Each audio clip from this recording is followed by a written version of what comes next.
Qué bueno que siga con nosotros y siempre agradecemos esa participación. Recuerde que puede enviarnos sus audios al 8512-2828. Con mucho gusto vamos a recepcionarlos y a transmitirlos para que usted haga sus preguntas o sus comentarios respecto al tema de hoy con nuestro invitado que ya está con nosotros, y vamos a seguir hablando un poco acerca de la situación de Nicaragua, pero esta vez de cuál debería de ser el papel de la oposición después de la elección que a juicio de muchos ha dejado lo que recientemente ocurrió en Bolivia con la renuncia del ahora expresidente Evo Morales. ¿Cuál debe ser en este momento el papel de la oposición en Nicaragua? ¿Cuáles deberían de ser las demandas? Porque hemos visto que ya ha quedado relegado, por ejemplo, el tema del adelanto de elecciones, también el tema de retomar el diálogo, quizá ya no se habla mucho de ello, y vemos como que están muy preocupados por el tema de la organización de sus diferentes sectores. Ayer veíamos, ayer por la noche, por ejemplo, que incluso por parte de las diferentes instancias del gobierno están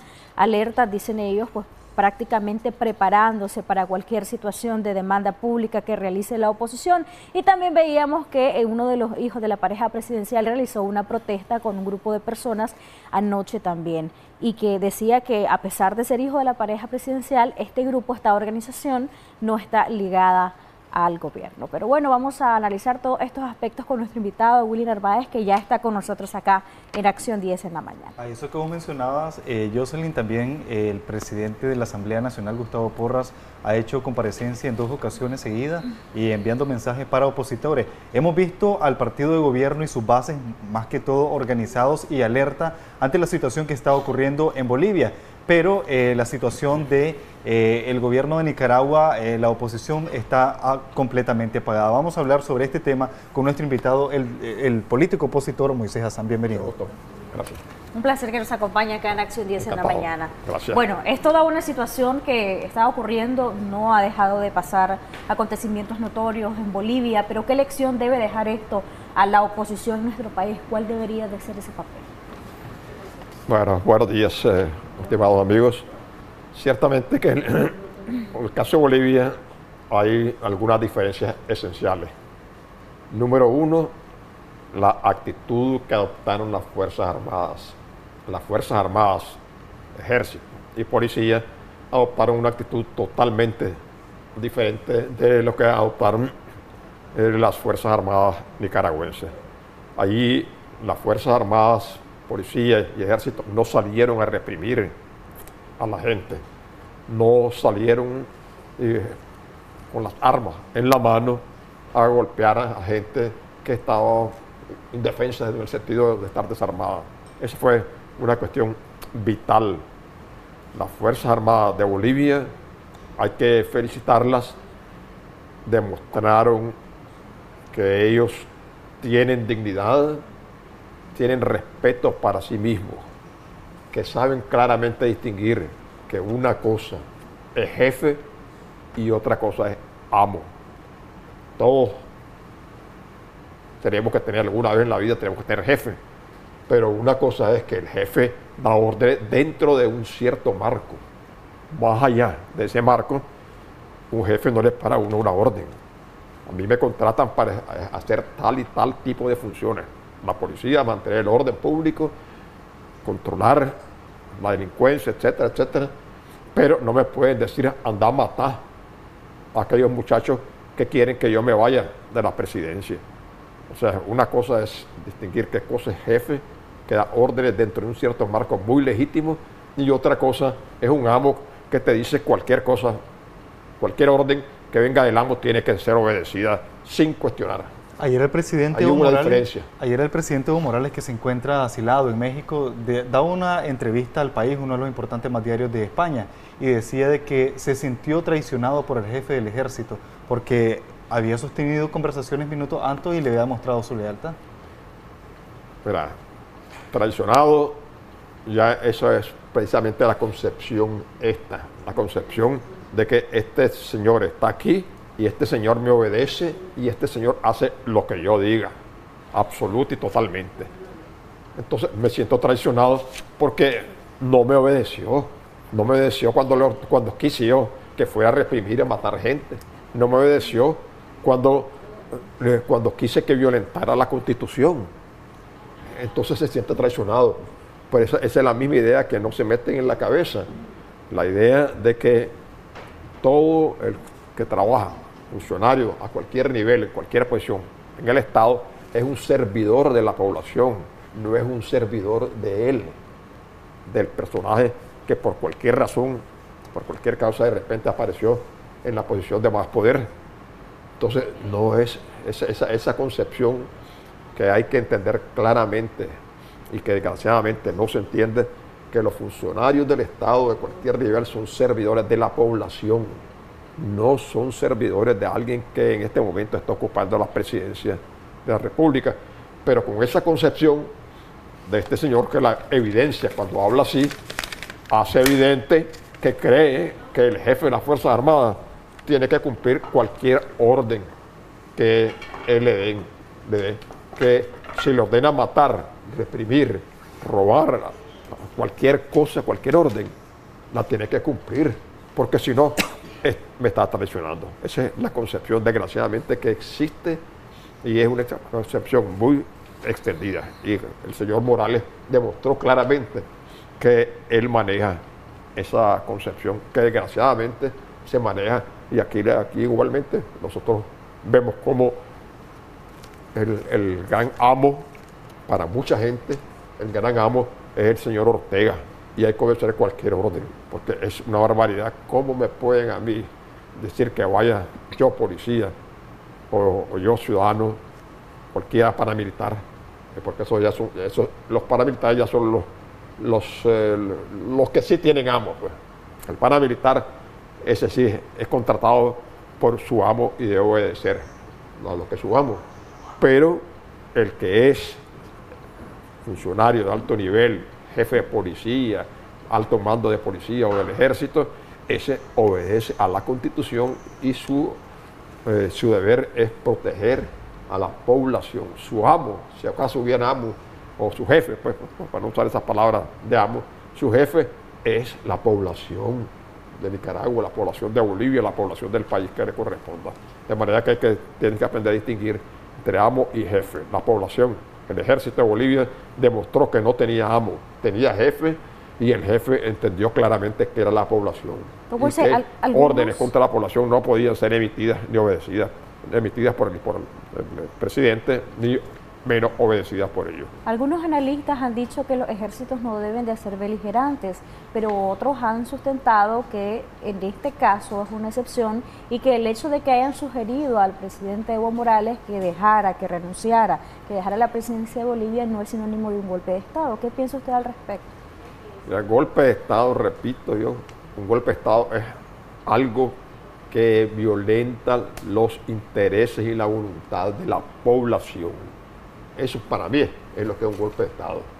El Estado está compuesto por un territorio, población, instituciones, y las instituciones obviamente tienen que tener mandos superiores en las instituciones, el presidente en el Ejecutivo, el señor tal o cual en el Legislativo, tienen que tener, obviamente. Pero una cosa es que accidentalmente, y hay una constitución, pues naturalmente, que accidentalmente hay un fulano allí que tiene que estar por un plazo corto, y otra cosa es que ese señor se erija en el dueño del país, y que por consiguiente cualquier atentado contra él, cualquier cosa que atente o que cuestione su poder, es golpe de Estado. Golpe de Estado para mí tiene que ser a todo aquello que violenta los intereses de la población, que es la permanente. La población es la permanente, y el tipo que está hoy en la presidencia o en puesto X o Y, ese es un tipo que está de una manera eventual y que tiene que pasar. Lo que es permanente, a lo que se le debe el respeto, para lo que existen las instituciones del Estado, o sea que es a la población. Aquí se quiere voltear la cosa, como que la población está para servir a los que están ocupando posiciones de autoridad dentro del país, y no viceversa, que esas autoridades están para servir a la población. Y entonces vienen esas confusiones mentales de decir, me traicionó el jefe del ejército, en vez de decir, yo le he estado paseando, he sido un estúpido, un salvaje, un abusivo, y este hombre hizo lo que tenía que hacer, me ayudó ayudó a la población a detener mis abusos, me puso en mi lugar. En el caso, por ejemplo, de los empresarios de Bolivia y de los empresarios de Nicaragua y del rol de ambos sectores en ambas naciones, ¿qué semejanza y qué diferencias notorias podemos destacar y que han jugado un papel importante entre lo que ha pasado en Bolivia y lo que ha pasado hasta hoy en Nicaragua?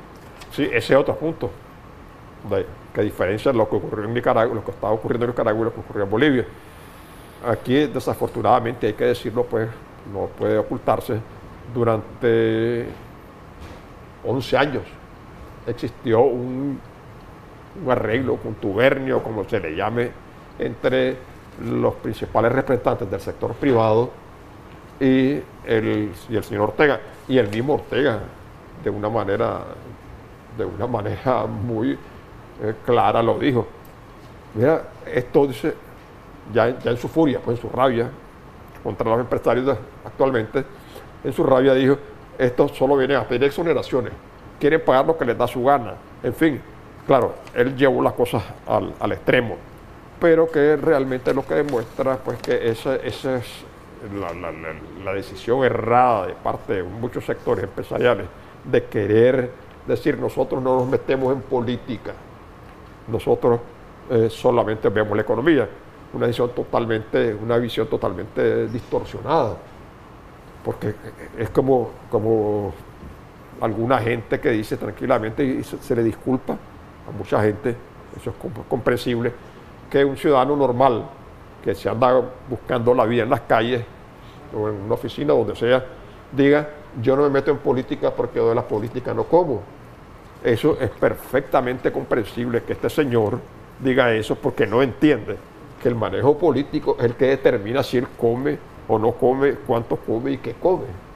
Porque la política es la que va a determinar al final si yo tengo trabajo, si no tengo trabajo. El manejo político equivocado, errado, sucio y corrupto que se ha practicado hace que ayuda a que seamos pobres. Fíjense, hay un hecho tan tranquilo que se puede, ¿por qué? Se puede buscar una explicación. La única explicación es esa: mal manejo de la política del país, corrupta, inepta, que gente, además de corrupta, inepta, generalmente no saben lo que están haciendo, no entienden lo que están haciendo y lo hacen mal, simplemente guiados por su corrupción. ¿Por qué Nicaragua tiene que ser? Nosotros tenemos más recursos que el resto de los países centroamericanos. ¿Por qué somos el país más pobre de Centroamérica y de América Latina? ¿Por qué?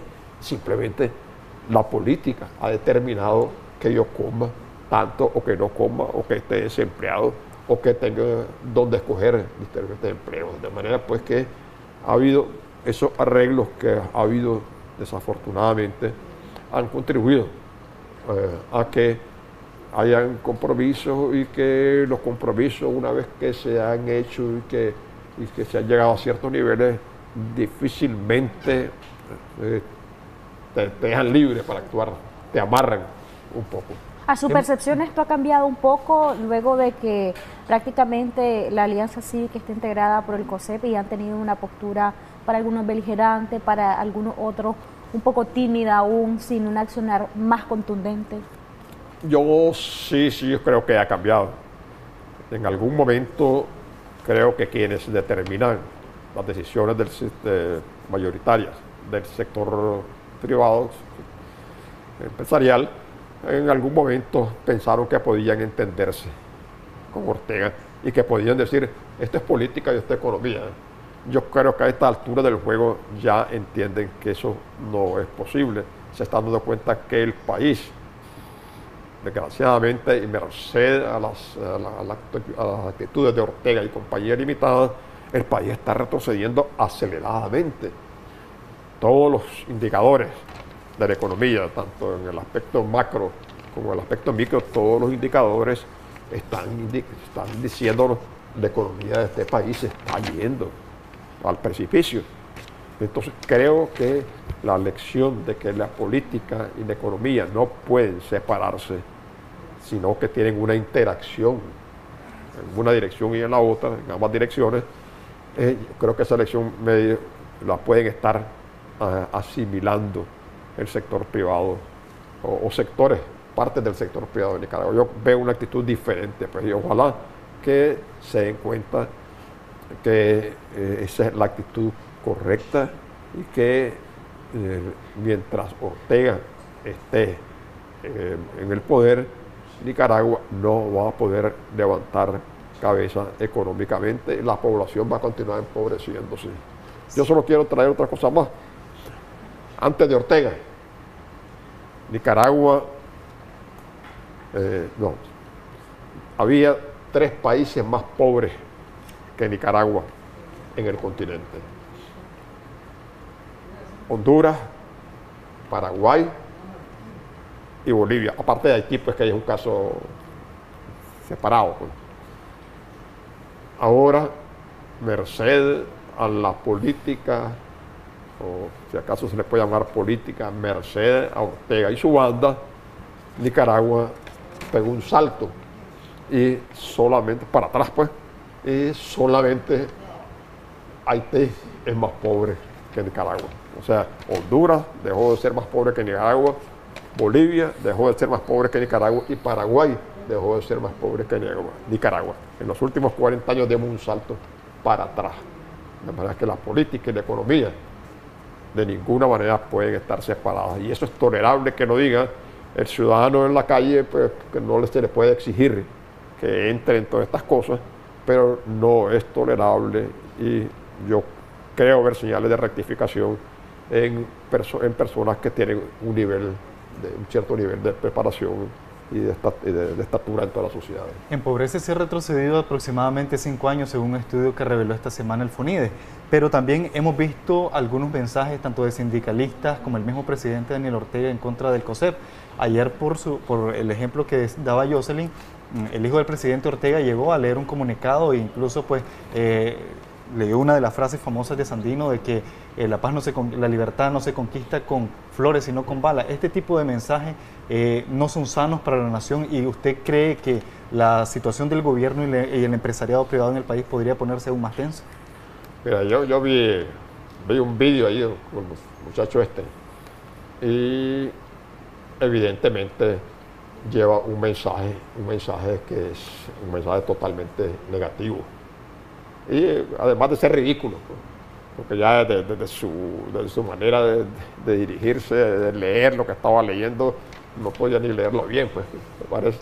Y en el estilo mucho de su padre, pues. Y absolutamente ridículo, además de hablar de balas. O sea, cuando él habla de balas, no es que él va a tirar balas, es que va a mandar a otros a tirar balas. Eso es un balazo.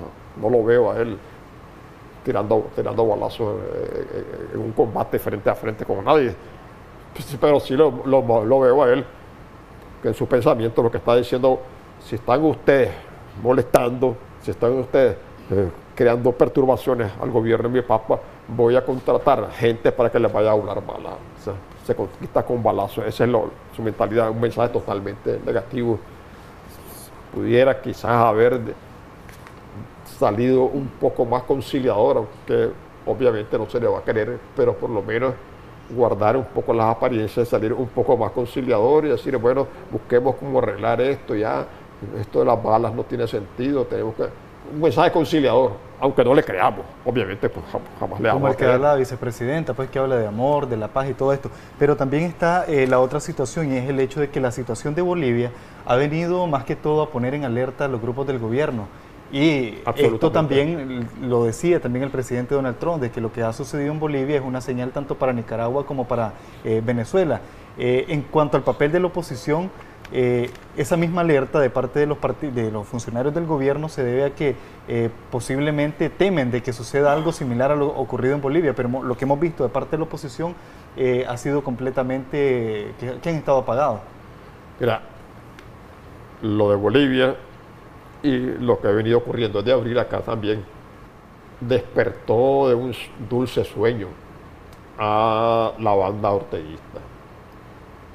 Creo que en sus dulces sueños sentían que eran eternos, que nunca iba a cambiar esto, que jamás ocurriría que en Nicaragua hubiera la posibilidad de que el reinado de Ortega y su familia se terminara. Lo dijo Tomás Borges. Entonces, pues sí, será eternamente. Pues. Habrá frente sandinistas, bla, bla, bla, todas las cositas que decía el señor ese. Pero fue un despertar de un sueño. Yo me supongo que jamás se le ocurrió, esto está listo y servido, estamos aquí eternamente para eternas memorias, mientras estemos todos entendidos, sirvamos al amo, pues nos beneficiamos también y nada pasa. Entonces el shock que vino, un despertar, boom, de repente se dieron cuenta de que la cosa no era eterna, que podía no ser eterna y que tenían que buscar qué hacer, por lo menos algún sector, y yo creo en algún momento esas cosas van a salir a luz, pero estoy seguro que algún sector que está diciendo, cuidado, cuidado, cuidado, ya no es que somos eternos, ya no es que si Fidel Castro estuvo 60 años y sus sucesores siguen adelante, nosotros ¿por qué no vamos a poder también? O sea, el sueño se les acabó. Este choque de la caída de Morales y la rebelión de la población, de alguna manera vino a despertarlos de esos choques, de esa ilusión de que ellos eran eternos. Ahora la oposición realmente ha continuado, pero ciertamente que se va creando yo un caldo de cultivo, se van creando tensiones. Vemos que no hay demasiadas actividades masivas, públicas, pero yo sí estoy convencido de que cada día que pasa las tensiones y el rechazo a esta pandilla va creciendo. Y que desgraciadamente también la otra parte es que surgen demasiada gente que quiere ser cabeza. Ese es otro de los problemas. Todos los días uno ve que aparece alguien queriendo lanzar nuevas organizaciones, de manera que no ha existido todavía una cohesión y una clara meta a la cual dirigirse. Unos hablan de elecciones, con las que yo personalmente digo, ¿cómo se puede ir a elecciones con Ortega en el poder? ¿Desde cuándo Ortega cumple algo de lo que se compromete a cumplir? ¿Desde cuándo? Ortega puede ser, mucha gente cifra mucha esperanza en reformas a la ley electoral. Ortega puede hacer todas las reformas que le dé su gana a la ley electoral. Eso. Perfectamente. Que cumpla. Esa es otra historia totalmente diferente.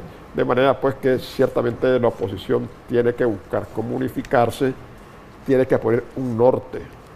Y el norte para mí no pueden ser elecciones. Primero hay que ver cómo se hace para que Ortega renuncie, se vaya del poder. Es para mí el único propósito de un diálogo sería ver en qué condiciones Ortega se va del poder para establecer un gobierno de transición y en ese periodo de transición ordenar las cosas para proceder a elecciones limpias sin Ortega en el poder y sin nadie que esté cargando los dados. De manera pues que hay una tarea larga, unificarse la población, y esa es otra cosa clara, que debe estar clara. La población yo pienso que está unificada. Lo que falta unificarse, que a veces se confunde esta cosa, falta unificarse, es los liderazgos de la población que son realmente opositores. Porque también es una trampa que yo me vaya a unificar con gente que ha probado claramente y a lo largo de años ha probado que pertenecen a la servidumbre de Ortega. ¿Quiénes son esta gente, Omar? A su juicio, ¿quiénes son esta gente? Mire, a la cabeza, el más conocido de todos, está el señor Arnoldo Alemán y su gente. Un hombre que ha sido responsable absolutamente, no el único responsable, pero responsable de que Ortega esté todavía, se haya consolidado en el poder. Señor Alemán, cómplice, un señor que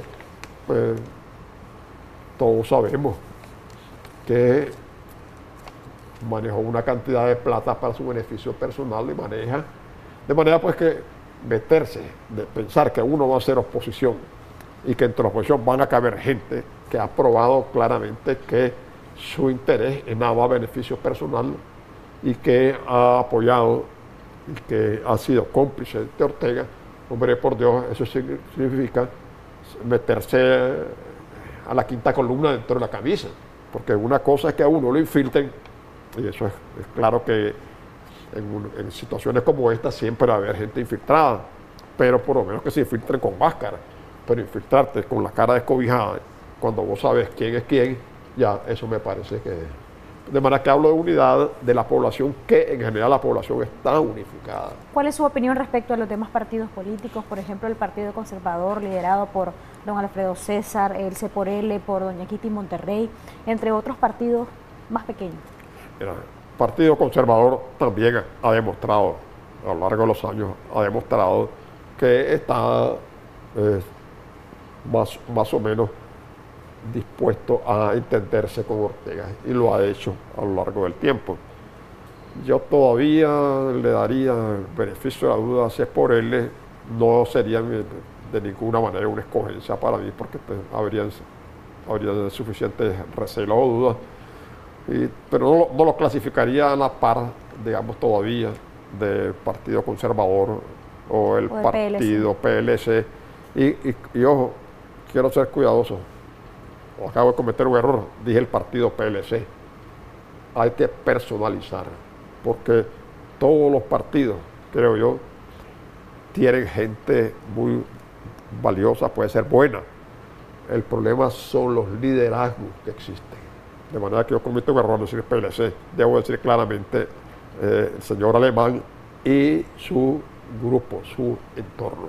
Son la gente que hay que apartar, y entonces los gente del PLC, aunque hay una cantidad de ellos que son auténticamente opositores, deben de buscar cómo buscarse liderazgos que representen sus sentimientos.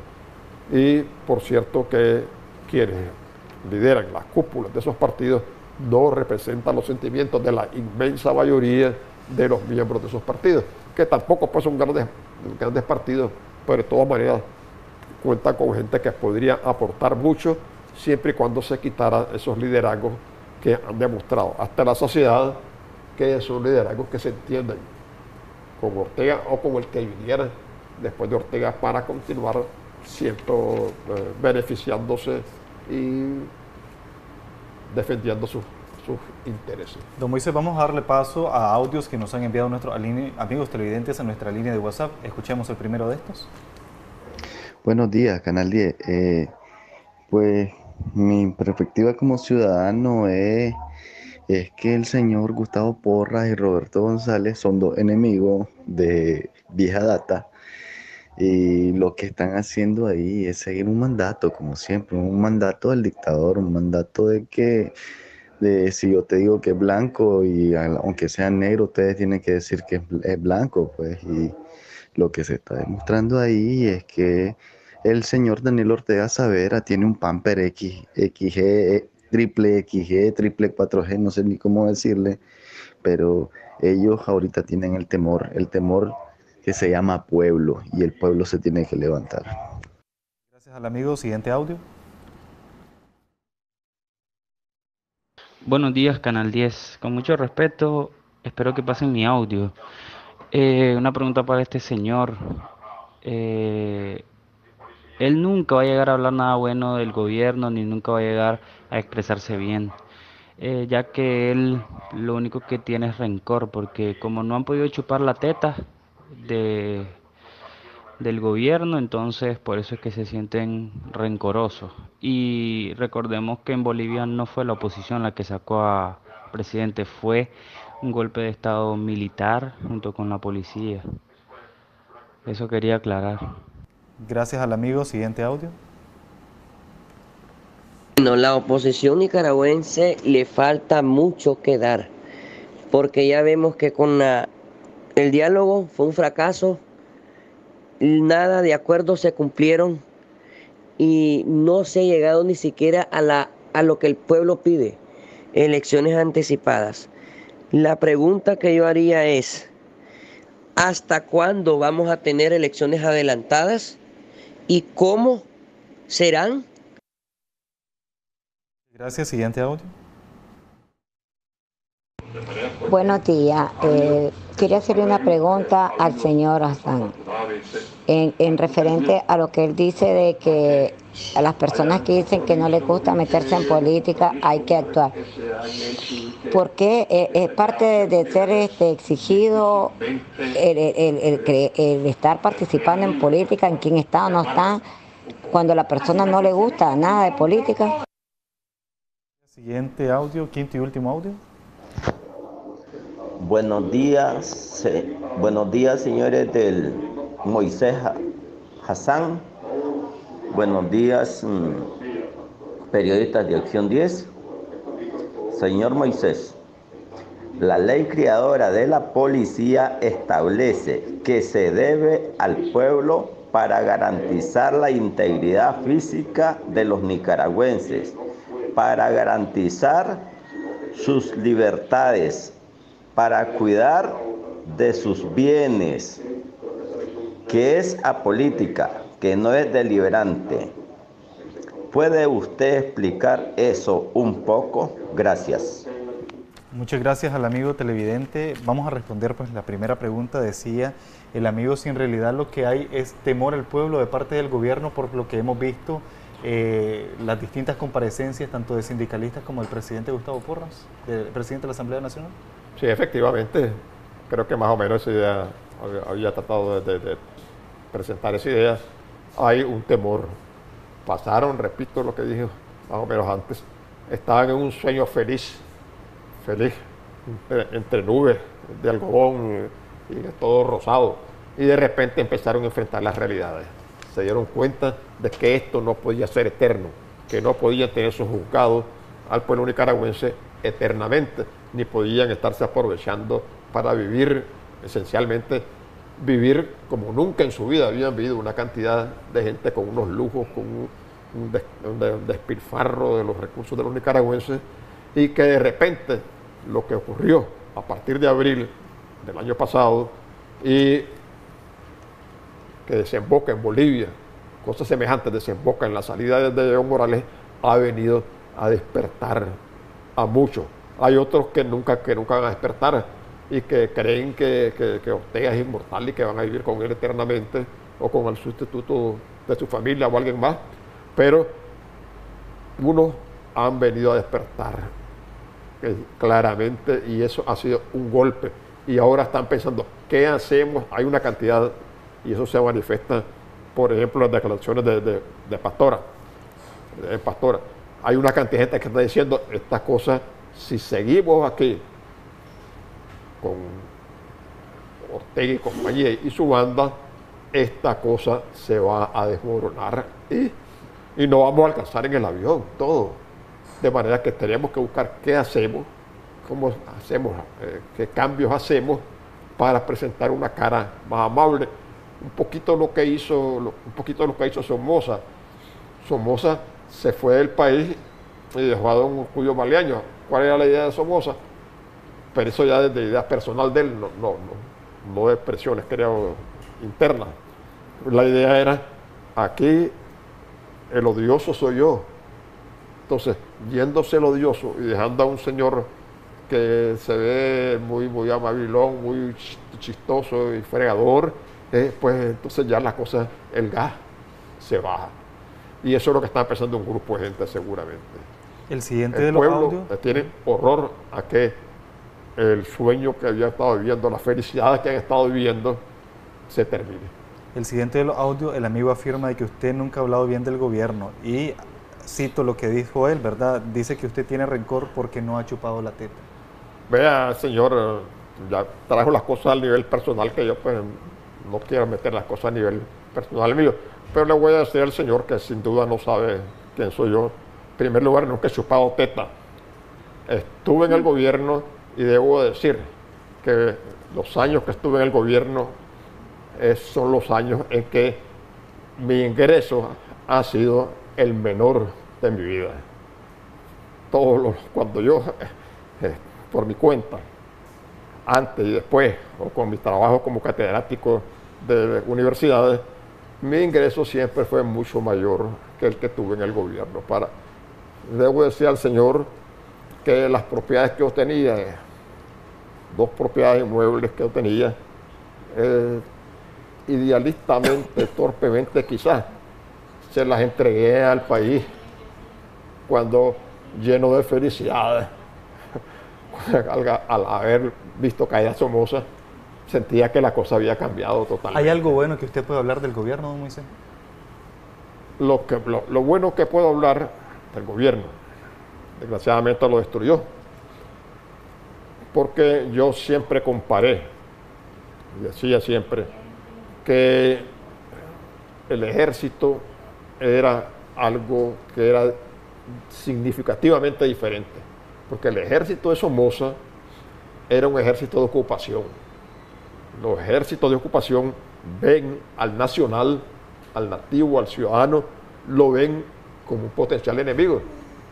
Y es lógico, pues, si yo desembarco mis tropas en el país X, es lógico que mis tropas, que son un ejército de ocupación, piensan que el ciudadano que está allí, el ciudadano es enemigo mío, están pisando mis soldados extranjeros, están pisando mi suelo. Entonces es lógico que yo, soldado extranjero ocupando un país, vea todo nativo con recelo. Y eso era la Guardia de Somoza, un ejército de ocupación. Don Moisés, si el Frente Sandinista realmente pudiera rediseñarse, como a juicio de ustedes, por ejemplo, han pedido, y lo acaba de decir el señor Pastora, Moisés Hassan estaría dispuesto a regresar a las filas del Frente Sandinista, aunque el presidente o la familia Ortega esté ahí, ya no en la misma postura que han ostentado en estos últimos años. Sí, déjame que termine, voy con eso. Luego, eso era lo único que yo decía. Yo veo un ejército que el soldado se quita el uniforme y empieza a jugar béisbol en las calles con la gente.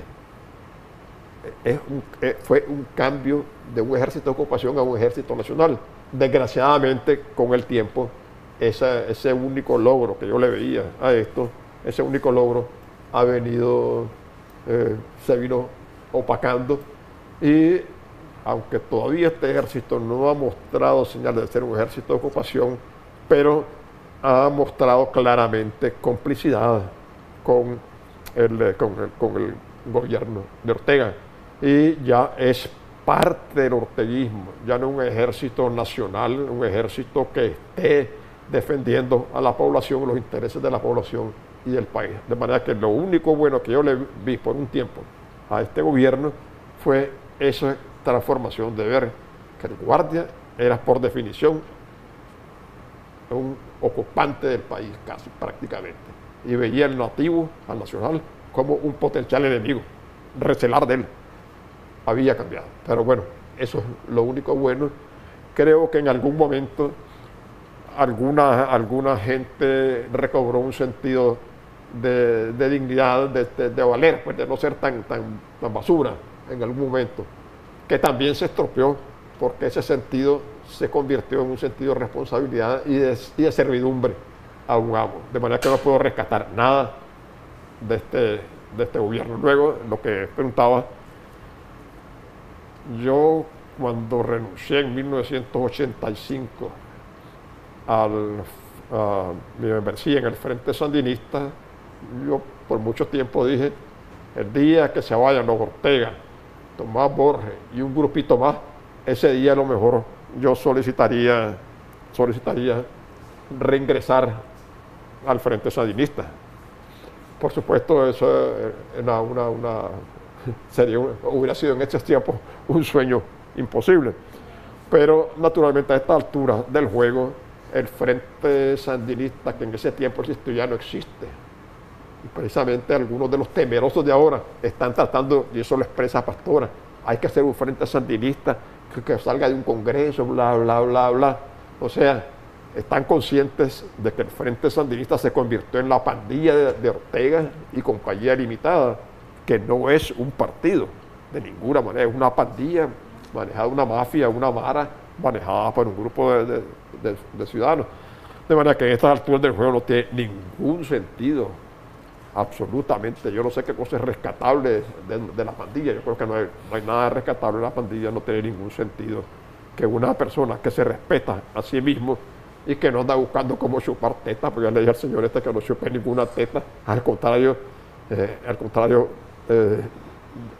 disminuí mis ingresos durante el tiempo que estuve tratando de ver si este país levantaba cabeza, y de manera pues que no, tu pregunta es absolutamente ninguna, y además ya cuántos de esa gente no está involucrada en crímenes. ¿Usted no le ve futuro al Frente Sandinista usted no le ve futuro al Frente Sandinista como partido más allá de lo que actualmente existe, que es la figura del presidente Daniel Ortega y su familia en el poder, y quienes, dice Pastora, le siguen por amor más que por disciplina? Sí, por eso no, yo no le veo ningún futuro, y precisamente yo creo que en esa entrevista, ya que ha corrido de Pastora, lo que está expresando es eso. Y no lo está expresando por su gusto él está siendo vocero, estoy seguro, de una cantidad de gente que está preocupada, no quiere unir su destino al destino de Ortega. Ahora, ¿molestó esas declaraciones de Pastora para los fieles al partido de gobierno? Yo me imagino que debe haber remontado roncha, y la primera reacción fue la pública, visible, fue la que mostró el señor Porra, que mientras que Pastora, le digo, como él es aventado y loco, lo pusieron a él de vocero para expresar las inquietudes de ellos. Eso es lo que estoy convencido. Lo pusieron de vocero para que expresar las inquietudes de ellos.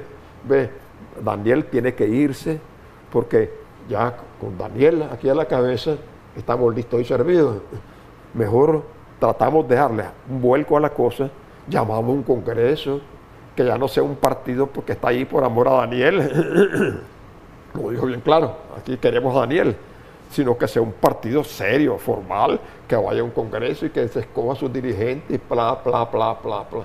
En otras palabras, mientras por allí lo oficial, la posición oficial es el comandante se queda,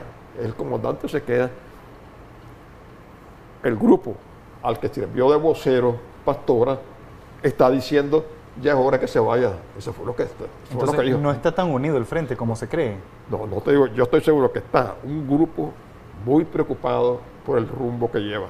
No quieren unir su destino a Ortega. Saben que con Ortega, más temprano que tarde, esto se va a acabar.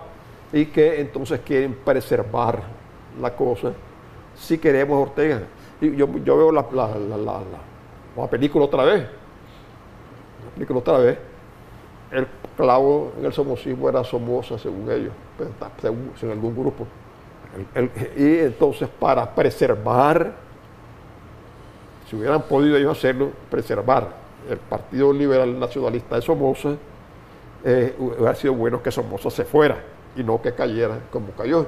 Entonces, la idea que veo yo, un grupo de personas muy preocupadas dentro del frente, personas probablemente de un poco más de tradición que los que han entrado con Doña Rosario. Un grupo está diciendo, esto se está acabando, esto ya no va bien, entonces hagamos un partido ya más serio, que ya no sea Daniel y los que queremos a Daniel, por no decir los que servimos a Daniel, que ya no sea eso, sino que se vaya Daniel, porque que descanse Daniel, que pues, está viejo, está cansado, está enfermo, pues le pueden hablar, mejor que descanse Daniel, y hacemos un partido ya más serio, más formal, con congresos así. Eso es tratar la lucha de ese grupo de gente, entrando en contradicción con Ortega. Estoy seguro que hay una contradicción seria, es decir, tenemos que preservar el frente. Si Daniel está ahí eternamente, se va a ir Daniel, y con él se va a ir al diablo el frente. Preservémoslo. Respondamos al tercer audio. Decía el amigo, la oposición le falta mucho que dar, el diálogo fue un fracaso. ¿Cómo y hasta cuándo se podrían dar unas elecciones anticipadas? Mira, para mí la clave no es, claro, si fueran adelantadas, mucho mejor, Pero la clave no es tanto el tiempo, la clave es bajo qué condiciones. Y yo estoy convencido, ir a elecciones con Ortega en el poder es legitimarlo, en primer lugar, porque como con Ortega y su gente, pues, el poder, ¿cómo va a ir uno a competir con alguien que sabe que ha sido un delincuente a lo largo? Y no hablo solamente de Ortega, sino de la pandilla de él, pues, que son los que serían candidatos a diputados, candidatos a esto, candidatos a lo otro, con Ortega candidato a presidente. ¿Cómo va a ir uno a legitimar, a decir, yo voy contra este fulano y tal? Pero el presidente ha dicho que se va a postular en el 2021 y no hay nada que lo inhiba legalmente, ¿o sí? Que no hay nada que lo inhiba legalmente. Ajá, pregunto. Bueno, depende de qué lo que considere inhibición, porque y si algo le inhibiera, él lo cambia, así que no hay problema. Aquí no es cosa de lo que diga, desgraciadamente de repente alguna gente se aferra a la ley, o sea que la ley controla al hombre y no el hombre controlando a la ley. Yo quiero aprovechar la ley eso. dice esto, cambiemos la ley si acaso. Legalmente él llega hasta el 2011. Legalmente él llega ahorita hasta enero de 2021. Sí. Hasta ahí tu término. Pero que no hay nada que lo inhiba, sí lo inhibe. ¿No hay ley que lo inhiba? Sí, no me importa que no haya ley que lo inhiba. Lo inhibe el ser delincuente, el haberse asesinado a tanta gente, el haber destruido este país, eso lo inhibe. Que no haya ley, eso es secundario. Pero él está inhibido por su conducta, por su comportamiento destructor, totalmente desaprensivo, está inhibido. A su juicio debería de verse esto, a su juicio debería de verse esto en la negociación de una reforma electoral. Y también quiero preguntarle respecto a por lo que han sido criticados algunos partidos políticos, entre ellos Ciudadanos por la Libertad, por el hecho de haber participado en las últimas elecciones regionales. Si el presidente Ortega, a su juicio, va nuevamente como candidato, ¿deberían de participar los partidos políticos o qué condiciones deben de pedir los partidos políticos para poder participar de una elección? En las condiciones actuales, en primer lugar, Ortega no debe estar en el poder. Yo no consigo ir a una elección con Ortega en la presidencia, toda la pandilla de zánganos que tiene en la Asamblea allí, la pandilla de zánganos que tiene en la Corte Suprema de Justicia allí, ya no digamos el Consejo Supremo Electoral. ¿Cómo vas a ir en esas condiciones? ¿Cómo vas a ir? ¿Puede alguien imaginar que Ortega pierda una elección en estas condiciones? Aunque el 100% de los nicaragüenses estuvieran contra él, jamás pierden esas elecciones. Claro, la salida de él va a ser, que buscaría él, estoy seguro, que en esas condiciones él puede controlar las elecciones y probablemente no querría ganarlas, sino repetir lo que sin querer queriendo hizo en 90, porque en 90 se dio la presidencia, pero el poder siguió siendo él hizo ese periodo. ¿Eso es siempre posible actualmente? Eso es lo que él seguramente, probablemente habrá gente que le diga, ve, si vos te adjudicás la presidencia, porque si vas a las elecciones con Ortega en el poder, él está en la situación de decir, ¿me adjudico la presidencia o no me la adjudico? Si me la adjudico, las condiciones siguen reventando. Entonces probablemente lo más conveniente es que no me adjudique la presidencia, entonces voy a perder, voy a dejar a derrotarme, voy a autoderrotarme en las elecciones y voy a ceder la presidencia, pero el poder no lo voy a ceder. Igualito en 90, aunque allí no fue decisión de él cederlo, pero las condiciones, como no estaba estrictamente, estaba convencido que iba a ganar las elecciones, no hizo toda la marrullería para ganarlas. Las perdió, no fue decisión de él, pero tenía ya preparada su prepa, y uno pudo ver que él siguió siendo el poder, absolutamente, yo puedo testificarlo. Yo fui candidato independiente a la presidencia en 90 Y mi tercer lugar, muy lejano, tercer lugar, hizo que yo fuera diputado independiente en la Asamblea, el único diputado que no era ni de la UNO ni del Frente. Y pude ver cómo absolutamente controlaba Ortega con arreglos, como lo que buscaría cómo hacer y que probablemente a lo mejor ya tiene está hecho, con arreglos con un grupito que pertenecía a la UNO, con eso controlaba la Asamblea absolutamente. La primera ley que pasó en la Asamblea, la nueva Asamblea, ¿verdad? Nueva, fue ley de amnistía. ¿Por qué?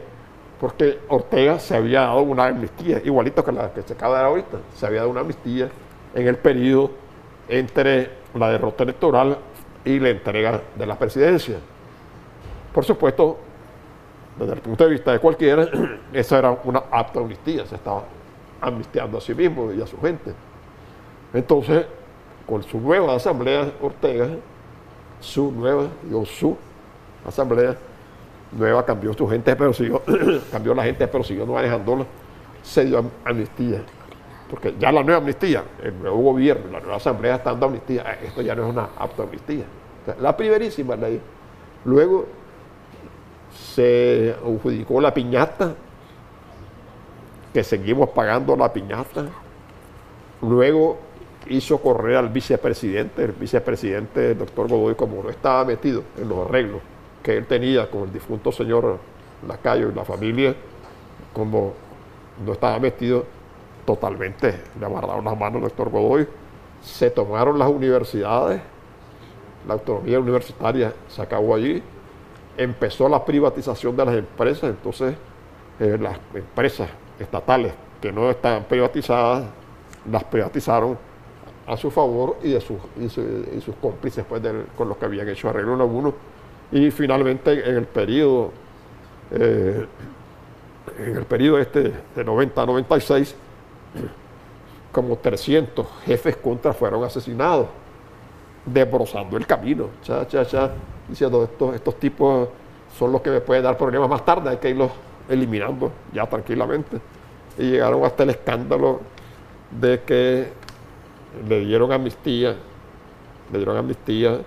al famoso señor Pedrito el hondureño, un hombre que entra a sangre y fuego en Estelí, mata como 40 personas, saquea los bancos, no había casi terminado de hacer eso y ya la señora Chamorro estaba mandando un decreto de amnistía para Pedrito el hondureño. O sea, ¿podríamos ver lo mismo con otro gobierno? Eso es lo que desea.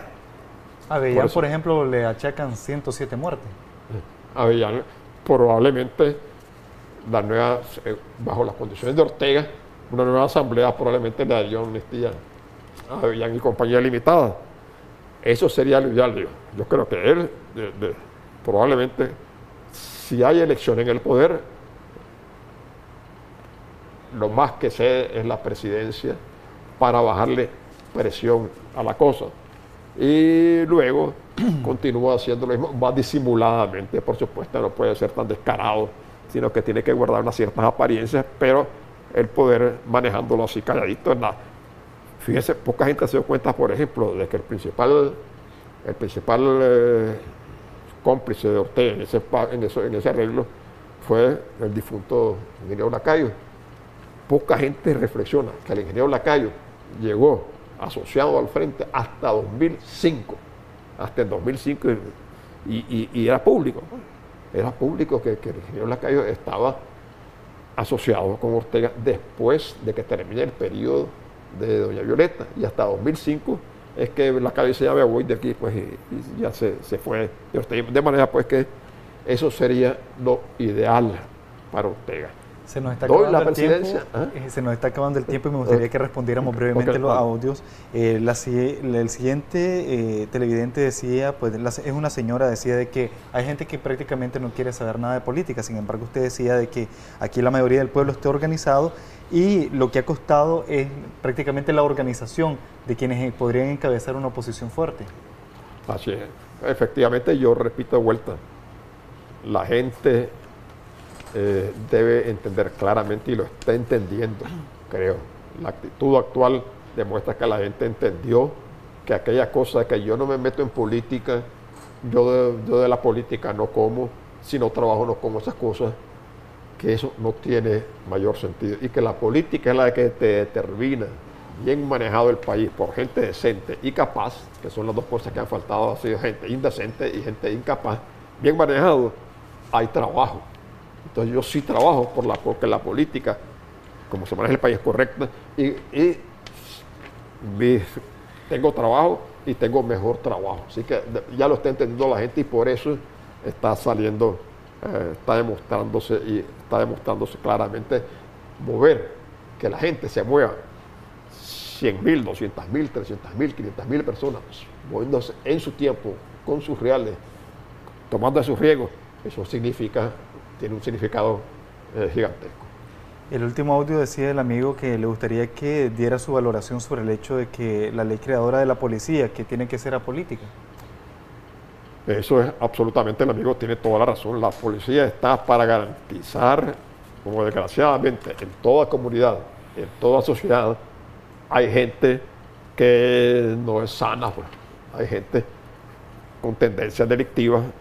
Obviamente tiene que haber, y eso ha sido un resultado de la evolución de las sociedades, que bueno, si vamos a convivir en sociedad, y yo sé que hay un porcentaje, 1% o 2% de la población, que son tendencias criminales, ladrones, alguien tiene que protegerme. Una alternativa es que uno se proteja a uno mismo. O sea, ¿qué significa? Que yo tengo que andar mi pistola y todo ciudadano tiene que andar su pistola para que si el ladrón o el criminal lo asalta tenga con qué defenderme. Pero esa no es solución, que todos andemos armados para defendernos de los delincuentes. Por eso las sociedades evolucionaron y crearon cuerpos como la policía para decir, bueno, aquí está esta gente que está encargada de buscar cómo impedir que la delincuencia prospere, que la delincuencia tenga a la ciudadanía en defensa. De manera que sí, pues, no está para defender a quien quiera que esté en la presidencia, porque ese es pasajero. Si lo estable es la población, que va allí y siempre va a haber una población. Defenderla, protegerla de los delincuentes, de los zánganos que siempre hay y siempre va a haber. Pero aquí en y Nicaragua no defendernos, no adoptar acciones políticas nunca. Hay como una disyuntiva porque el presidente Daniel Ortega es el jefe supremo de la policía y así lo ha dicho y así está establecido. Entonces esa disyuntiva entre que él es el jefe supremo de la policía y deberse al pueblo, muchos consideran, a juicio de muchos, que esto es lo que pesa más en el caso de la policía. Por eso yo repito y vuelvo a este error fundamental. Una cosa es mi jefe, y otra cosa es mi amo. Mi jefe me puede dar órdenes hasta aquí. Más allá no me puede dar órdenes. Yo me metí a esto, acepté ser subordinado tuyo, por las razones que sean, pero soy subordinado tuyo dentro de este marco de referencia. Si me querés decir que yo vaya a matar, yo voy a matar. Vos me pusiste a mí y yo acepto estar aquí para, si hay un ladrón aquí asaltando a un ciudadano, yo capturo al ladrón. Pero no me vas a decir que yo vaya allá a la esquina con un muchacho, te hizo el agua tuzo en la calle, entonces anda a matar a ese muchacho. Espérate un momentito, vos sos mi jefe, pero esa orden no me la puedes dar. O sea, que hay un límite, un espacio, un marco de referencia en el que vos me podés dar orden. De manera que la policía tiene su marco de referencia. Órdenes me puedes dar. Nadie me puede decir, si yo soy policía, que yo voy a la calle, que vaya a la calle y agite una bandera del partido al que pertenece el presidente. No, señor presidente, espérese un momentito. Yo no tengo por qué agitar la bandera del partido al que usted pertenece. No tengo nada que ver. O sea, no es la obediencia, no es una obediencia irrestricta. Hay una obediencia dentro de los límites del contrato que yo hice, porque yo me meto a policía bajo un contrato social que usted determina. Un policía, las funciones son y esta, como señalaba aquí el amigo.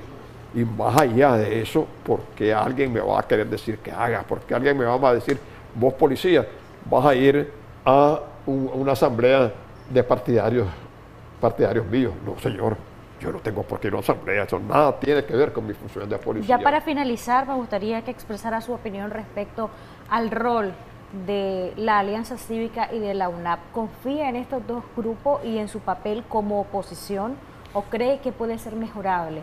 Y en un eventual escenario de que llegaran al poder, estos dos grupos representados en una gran coalición podrían hacer un buen rol en la presidencia, un rol que no permita que se gobierne desde abajo o un rol que no permita más pactos. Bueno, yo tendría la esperanza de que sí pudieran hacer un buen gobierno. Obviamente tengo la esperanza de que no ocurra esa cosa que señalaba hace rato, esos arreglos que permitan que gobierne. Yo no me gusta la palabra esa de gobernar desde abajo, porque Ortega nunca gobernó desde abajo, gobernó desde atrás, puesto con doña señora Chamorro aquí, pero gobernando desde atrás, no desde abajo, siempre estuvo arriba de ella y detrás de ella, pues. De manera, pues, esos arreglos no son descartables. Y por eso cuando primera cosa, evitar ir a elecciones con Ortega en el poder. Con Ortega en el poder, Ortega, tipo tan tramposo, marrullero, inconfiable, Ortega, yo repito, probablemente, ¿qué es lo que haría? Buscar cómo, estando en el poder, él decide el resultado de las elecciones. Ese es indiscutible. No concibo yo Ortega en el poder, dejando que el resultado de las elecciones sea el que salió. Él controla el resultado de las elecciones. Luego pienso que él tendría dos alternativas, voy a repetir. Número uno, se autoelige presidente. Él sabe que eso, y mucha gente que está reventando un poquito, como lo expresé a través de Pastora, que nos lanzaron como ser un grupo preocupado. Entonces, él dice, me pongo de presidente, así puedo hacerlo.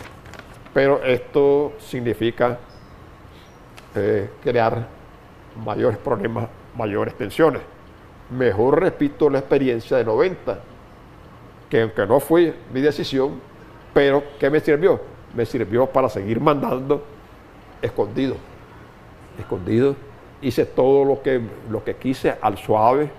Ya no voy a ser tan grosero, tan violento, tan evidente, pero voy a seguir mandando. Y repito, todo lo esencial, mantuvo el control de la Asamblea, casi todo el peor de los tiempos, que esto fue el Poder Judicial, piñata, sacó al vicepresidente, eliminó a 300 jefes contra, hizo todo, pero muy al suave, muy tranquilo lo hizo, pero siguió mandando. Y eso es lo que él diría, bueno, cedo la presidencia. Voy a hacer ahora lo que en 90 lo hice sin querer, ahora lo voy a hacer queriendo. Cedo la presidencia, pero sigo manteniendo el control. Y esa sería la lucha de él. Se prestaría la Alianza Cívica y la UNAV a ir a eso. Por eso no deben ir, mi conclusión, no deben ir jamás a elecciones con Ortega en el poder. Hay que buscar cómo hacer que Ortega se vaya. Y la única, mira, estos diálogos que inventan, son diálogos en los que los tiranos, los dictadores, ganan tiempo, hacen que la población baje el gas un poquito, de manera pues que no hay que ir a elecciones con Ortega en el poder. Tiene que haber una salida a Ortega y que un periodo para que se escoja gente decente y hay un gobierno gente que no vaya a hacer arreglos con el tirano. Gracias. Moisés. Muchísimas gracias por haber estado con nosotros acá en Acción 10 en la mañana. Nos vamos a ir, Willy, a una pausa comercial y al regresar mucho más.